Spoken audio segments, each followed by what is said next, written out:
Bismillahirrahmanirrahim. Iyyaka na'budu wa iyyaka nasta'in. Secretary General OIC Hussain Brahim Taha, Foreign Minister, Kingdom of Saudi Arabia, Prince Faisal bin Farhan Al Saud, Honorable Foreign Minister of China, Wang Yi, Royal Highnesses, Honorable Foreign Ministers, Excellencies, ladies and gentlemen. First of all, let me welcome you with great joy and happiness on this 48th Foreign Ministers OIC meeting. And it's being held in Islamabad at a time when we are celebrating our 75th anniversary of our independence. So I want to warmly welcome you. I hope you have a great stay here. And from the people of Pakistan, they are overjoyed that all of you are here and on this special occasion. Today I want to especially congratulate our OIC members because of a landmark resolution passed in the United Nations declaring 15th March as a day to combat Islamophobia.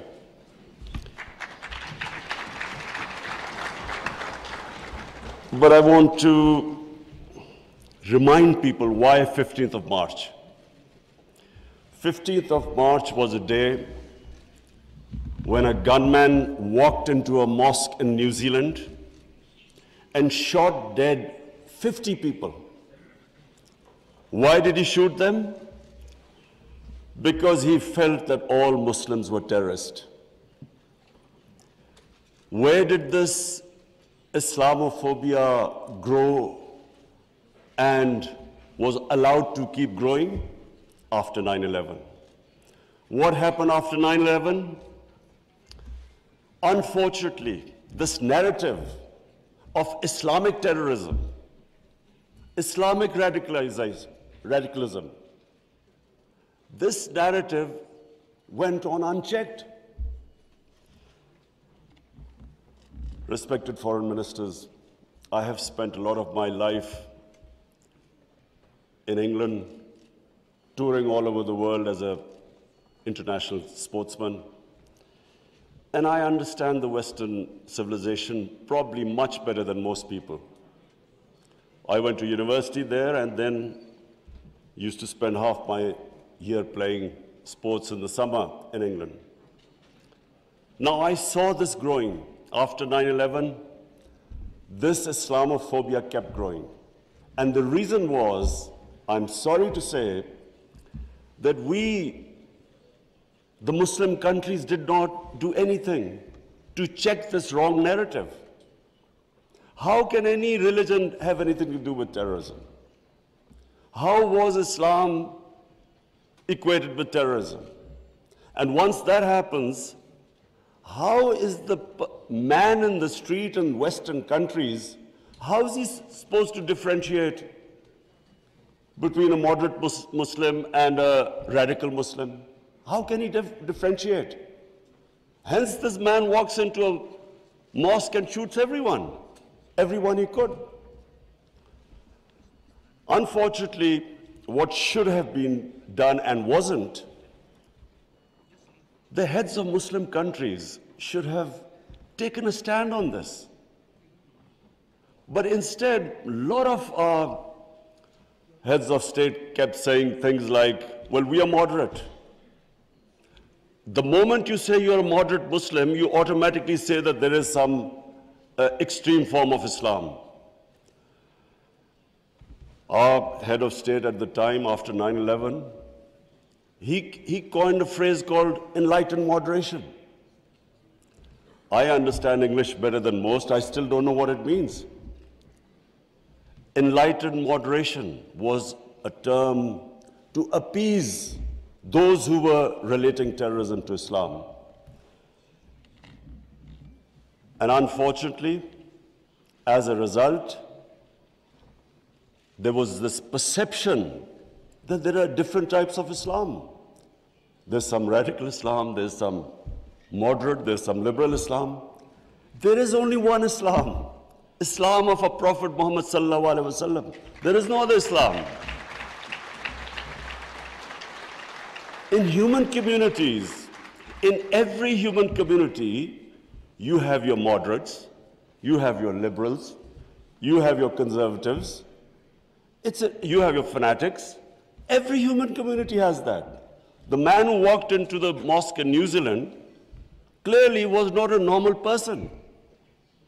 So, but why no other human community was branded with their religion? 1.5 billion people branded by these terms. And there always should be self-criticism, because that's how you improve. Unless you analyze your mistakes, you can't improve yourself. So that was the biggest mistake we made. We did not challenge this narrative. And guess who suffered? Muslims living in Western countries. They kept suffering, because any incident would happen, any terrorist incident by a Muslim immediately meant that every Muslim became branded. When 9/11 happened, I still remember, people were petrified in Pakistan that I hope there was no Pakistani involved. How could we how could whole community be responsible for some fanatical deed by some extremists? So therefore, this was it was one of the worst periods for Muslims living in non-Muslim countries. And then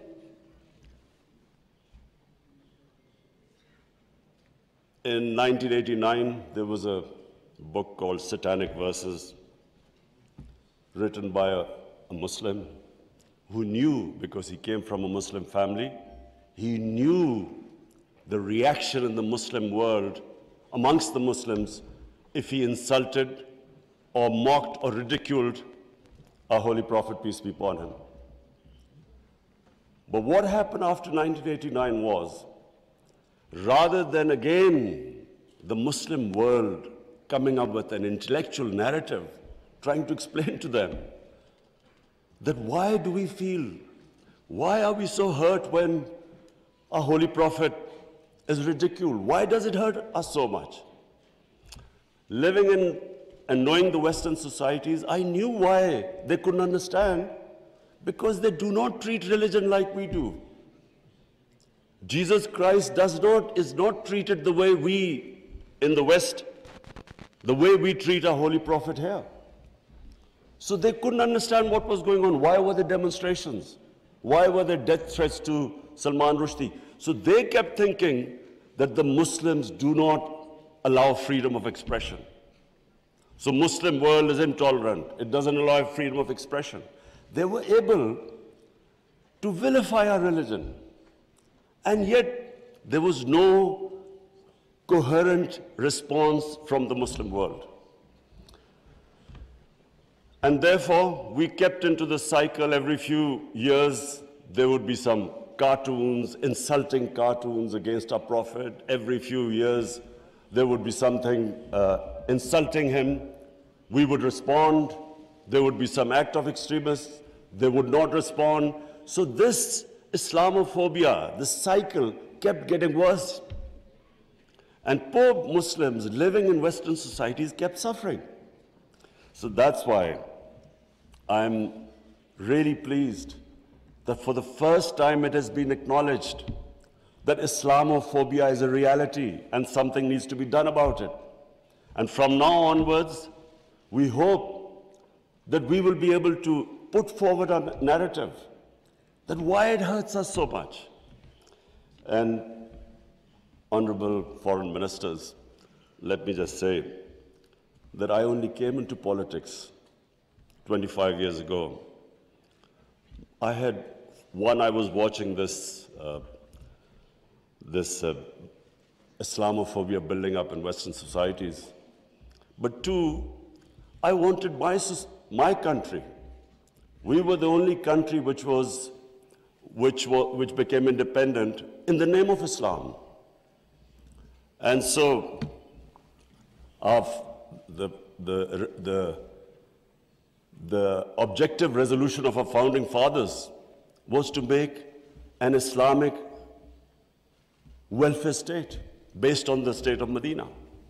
So I came into politics 25 years ago because that was my goal. And just in this August gathering, let me just say, in the history of mankind, there was never a more just and humane state. Unfortunately, our children don't know about it. Even we in Muslim countries don't know that the modern state our Prophet created. Forget about Western countries or non-Muslims. How would they know about it when we ourselves don't understand that he created a state which laid the foundation of one of the greatest civilizations in human history for the next few hundred years. And that foundation was laid in the state of Medina. So what was that foundation? This is again what most people don't understand. And I'm glad that Foreign Minister Wang Yi is here, because I want people to understand what was it that caused this great revolution, one of the greatest revolutions of all times. The state of Medina was one of the greatest revolutions. What was it? Number one, our Prophet was given the title in our holy book, the Quran, as Rahmatul lil Alameen, mercy for mankind, not mercy for Muslims. He came as a mercy for mankind.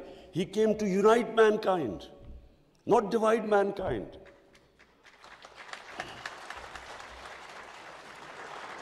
Allah for Muslims is Rahmat Rabbul Alameen, not Rabbul Muslimeen. We do not understand, we Muslims don't understand the great mission our Prophet came in this world for, to unite humanity. The Charter of Medina was signed with Jews, with Christians, with Sabians, and with pagans. All became part of a human community. We don't even realize that in 10 years which the Prophet came to Medina and then he left this world, people think that it was, through conquests and through the sword. Hardly anyone knows that in these 10 years, there were only about 1,200 people who were killed in battles. In these 10 years, 1,200 people died and Islam spread all over Arabia. So it was a revolution of ideas. He created a new system. So the state of Medina, he created the best rule of law. The basis of a civilized society is rule of law. His saying that even if my daughter commits a crime, she will be punished. No one is above law. His saying that many nations before you have been destroyed, where the powerful crooks were exempted, were given immunity, and poor crooks were put into jail. If you look at the world right now, Excellencies, I can tell you, just look at all the poor countries. Look at the countries which have poverty. There will be one thing in common. They cannot catch the white-collar criminals. They only end up putting petty criminals in jail. This is the biggest problem which our Prophet, peace be upon him, predicted almost 1,500 years ago. The developing world is poor, not because they lack resources, because they cannot put the powerful criminals in jail. There's a FACTI panel report by Secretary General of the United Nations. According to this report, and this will shock all of you, that every year, $1.6 trillion leave the poor countries and end up in tax havens and in the developed world. $1.6 trillion according to the fact-type panel report of the UN Secretary General. Just imagine what is going on. Poor countries are being robbed simply because we cannot put the powerful criminals in jail. We cannot bring them under the rule of law. This is what our Prophet predicted. And this was the state of Medina where he set up this system of rule of law, no one above. And two of the first four Khalifas, two of the first four heads of state of Medina ended up in court of law. And one of the most revered and respected figures of Islam, who was the fourth Khalifa, he loses a case against a Jewish citizen because the judge refused to accept the testimony of his son. This was the justice system there, which laid the foundation of this great civilization. So what does it show? Number one,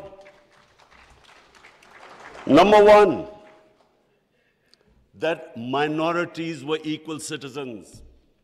They were equal citizens in front of law. There was no discrimination. Secondly, it shows that a common citizen could win a case against the head of state.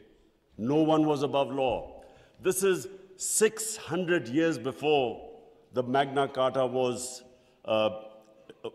signed in England, which was the beginning of the democratic struggle of Britain.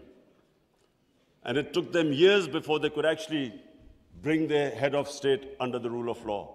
This is what happened in the state of Medina. It was ahead of its time. And then it was the first welfare state in the history of mankind. Compassion, humanity.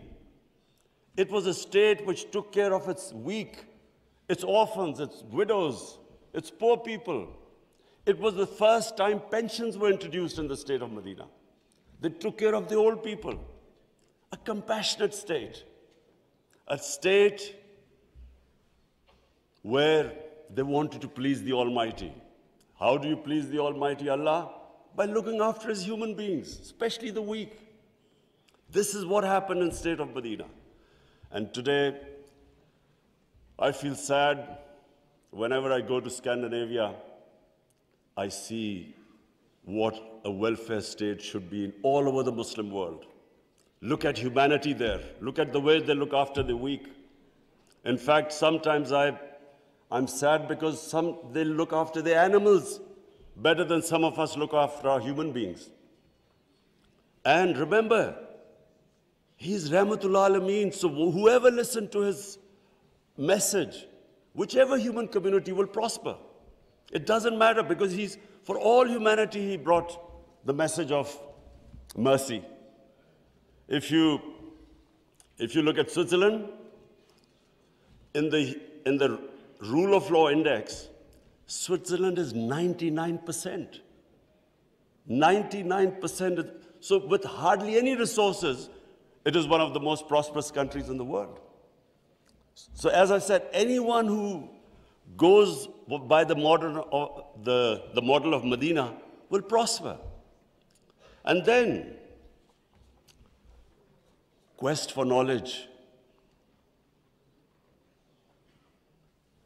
Foreign Minister Wang Yi, you'd be surprised, one of our prophets saying. He said, even if you have to go to China to learn and quest for knowledge, you must go there. Now, first, China at that time was center of knowledge, but it meant even risking your life. Going from, at that time, Arabia to China meant you might not come back. So that was the quest of knowledge. You have to seek knowledge from cradle to grave. He sparked off this great knowledge revolution.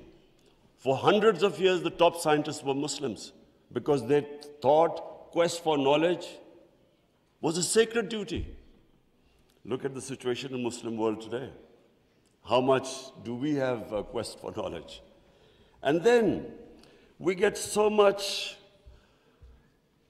wherever you go, Muslims are that we imprison our women have no rights. And sometimes, it almost seemed that the US invaded Afghanistan to liberate their women. There was no other reason except to liberate their women. Somehow our women are in prison. Let me just tell you that it was a revolutionary move by our Prophet that women were given inheritance rights. They were empowered. In Europe, even 100 years ago, the women barely got their inheritance rights. 1,500 years ago, women were given their rights. And no one seems to know this. And sadly, cultural issues are equated to our religion. We cannot explain, sometimes Western people say, they confuse culture with religion. I'm sad to say in Pakistan, we discovered 70% of our women do not get inheritance rights. So we have especially had to pass law to enforce that women must get their inheritance rights. This is 1,500 years later. And no one knows this. Slaves, honorable foreign ministers, nowhere in human history has this happened. That slaves became kings. The Mamluks were slaves who became kings in Egypt. In India, there was slave dynasty, they became kings. Why? Because the Prophet said, treat your slaves as family members. Best to free them, if not, treat them as equal family members. So he was the greatest human being that ever stepped foot. There'll never be a human being like them. Anyone close to the Prophet became leaders. If you read the book, The Arab Conquest, everyone became a leader, whoever was near the Prophet. And our generations don't understand that, and neither have we been able to explain to anyone else. Let's not confuse Muslim imperialism with the 10 years of Prophet in Medina. Let's not confuse that, because that was not what the Prophet preached, where the Muslims went all over the world conquering.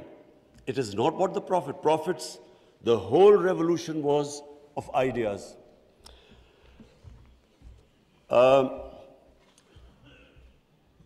Honorable foreign ministers, one of the ideas of OIC is to protect Islamic values.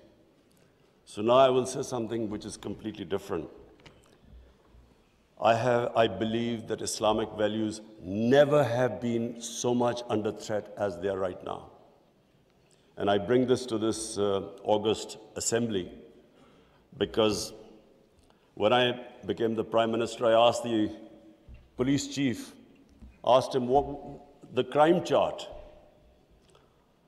I was amazed to note that sex crime, child abuse and rape is the fastest growing crime in this country. So we did further investigation. We discovered that the mobile phone, the sort of pornographic material available on the mobile phone to children, this has never happened in human history. So the material available is causing havoc in our society without us knowing. Parents don't know what's happening when a child goes into his room or something. They don't know what he's watching on his mobile phone. It is very important that this August forum, we should plan how to combat this, because it is already having a huge impact. We have a rise in divorces. We all know that the more vulgarity, the more a society gets permissive, it has a direct impact on the family system. One of the most important things about Islam is that our religion protects the family system. We have values like we respect parents. We have respect for our teachers. But the culture that is coming through, social media, we really need to think carefully, how are we going to protect our generations? I have formed in Pakistan a Rahmatul Alameen authority of scholars. The whole purpose is how are we going to give an alternate point of view to our children, cartoons. How do we, because children get influenced from that age onwards. How do we strengthen our children against this unpredictable social media revolution. How do we know where it is going? So I think that I thought at this meeting I should mention, because we need to start thinking about alternate media, how we can combat. You can't stop social media, but we can give our children, fortify them, strengthen them ethically and morally. Now I come to two important political issues. One is Palestine and the other is Kashmir. Honorable foreign ministers, we have failed both the Palestinians and the people of Kashmir. I'm sad to say that we have been able to make no impact at all. They don't take us seriously. We are a divided house, and those powers know it. We are 1.5 billion people, and yet our voice to stop this blatant injustice is insignificant. We are not talking about conquering some country. We're simply talking about the human rights of the people of Kashmir and Palestine, the international law, which is on their side, United Nations Security Council resolutions that back their right. In Kashmir, the international community promised them the right to decide their own destiny through a plebiscite. That right was never given to them. In fact, the special status of Kashmir was taken away illegally by India on 5th August 2019. Nothing happened because they feel no pressure. They feel we can make a resolution and then, back to our usual business. I'm not talking about altering our foreign policies. All of us countries have our different foreign policies. But on core issues, I'm asking the OIC that unless we have a united front, we will keep these abuses will happen. Like in Palestine, it's daylight robbery going on in Palestine. The only hope I have is now because of social media, first time in Western countries, there's awareness of what's going on to the poor Palestinians. That is so far much more than the OIC. It's the mobile phone and the spread of information of the injustices being done to the Palestinians. That is the best, at the moment, the best way to protect them, not us. In Kashmir, it's a war crime, according to the 4th Geneva Convention, to change the demography of an occupied land. India is changing the demography of Kashmir by making the Muslims from a majority to a minority, by bringing in settlers from outside. This is a war crime. Yet no one is pushed about it. Neither India is pushed nor Israel, because they think we are ineffective. So, honorable foreign ministers, let me just say that the way the world is headed, I'm afraid it's headed the wrong way. There's a Cold War almost started. There is a chance of world being divided into blocks. We 1.5 billion people, unless we are united, unless we take a united stand, we'll be nowhere. As what I'm scared to say where the future is headed right now. Before I come to Ukraine, I just want to talk about Afghanistan. It is extremely important that we stabilize Afghanistan. After 40 years, and no nation has suffered as the people of Afghanistan. 40 years of conflict. Finally, there is no conflict going on. The only danger now to Afghanistan is that through the sanctions and non-recognition, they might end up having a humanitarian crisis. Already the people are falling below the poverty line. Already there's a brain drain going on. So it's extremely important that we help the people of Afghanistan. And I say this because a stable Afghanistan is the only way, I repeat, it's the only way we are going to be able to stop international terrorism from Afghan soil. No other country is going to be able to do it. Let's not be delusional that some other country will come in and sort of through drones or something fight terrorism. It's not going to happen. The only hope is a stable Afghanistan government that can take care of international terrorism. I want to add a word of caution. Anyone who knows the Afghan character should be cautioned that please do not push the people of Afghanistan to do things where they feel that their sovereignty is being threatened. They are very proud, independent-minded people. They have always fought for their sovereignty for hundreds of years. They do not like the idea that someone is dictating to them. So I would caution that let's help them, let's encourage them, let's get them involved in the international community. And I believe that the people of Afghanistan are strong enough to evolve and go in the right direction. But please let's remember that the Afghan character does not like outside interference. And finally, I come to Ukraine. I'm, like I think everyone here and the rest of the world, we're all worried about what's going on there. May I suggest that the OIC, during its discussions, the foreign ministers, we should think about how we, represent 1.5 billion people, how we can mediate, how we can bring about a ceasefire, how we can try and put an end to the conflict.